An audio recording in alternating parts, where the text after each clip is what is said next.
안녕하십니까. 오늘은 마태복음 24장 32절에서 37절의 말씀으로 무화과나무에서 배울 교훈 첫 번째라는 제목으로 하나님의 말씀을 나누고자 합니다. 본 말씀은 무화과나무의 비유를 배우라. 그 가지가 연하여지고 잎사귀를 내면 여름이 가까운 줄 아나니 이와 같이 너희도 이 모든 일을 보거든 인자가 가까이 곧 문 앞에 있는 줄 알라.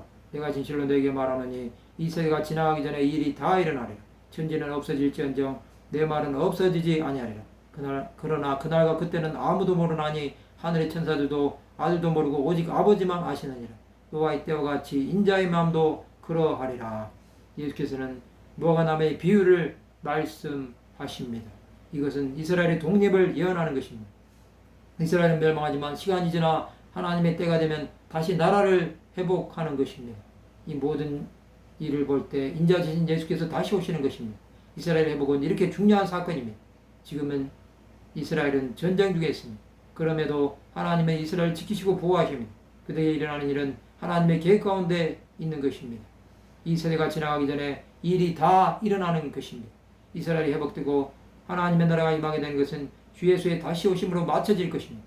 전쟁은 없어질 것입니다. 그것은 하나님께서 없애시는 것입니다. 우리는 그것들이 없어진다고 해도 두려워할 필요가 없습니다. 하나님은 있는 것을 얻게도 하시고 없는 것을 잊게도 하시는 분이십니다. 그러나 예수 그리스도의 다시 오심의 때는 오직 하나님만 하십니다. 하나님은 복음이 모든 민족에게 전파되는 후에 예수 그리스도를 이 땅에 보내실 것입니다.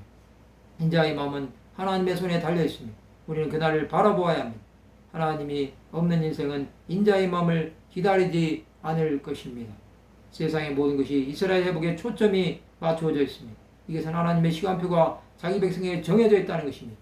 우리는 어린 양의 피에 그 옷을 씻어 희게 하여야 합니다. 인자의 마음을 바라보고 있기에 세상의 것들이 두렵지 않습니다. 주 예수는 언제든지 오실 준비를 하고 계십니다. 하나님의 사람들은 이 시간을 위해 준비하여야 합니다.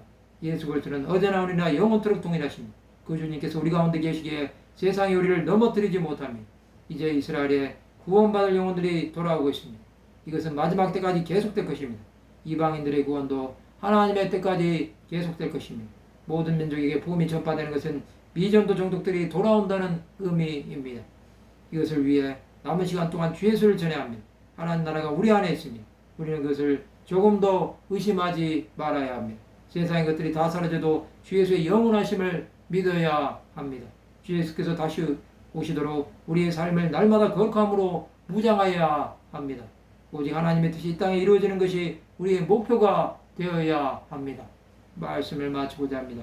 예수 그리스도의 다시 오심의 때를 준비함으로 하나님 나라를 위해 살아가는 하나님의 백성들이 되시기를 주님의 이름으로 축원합니다.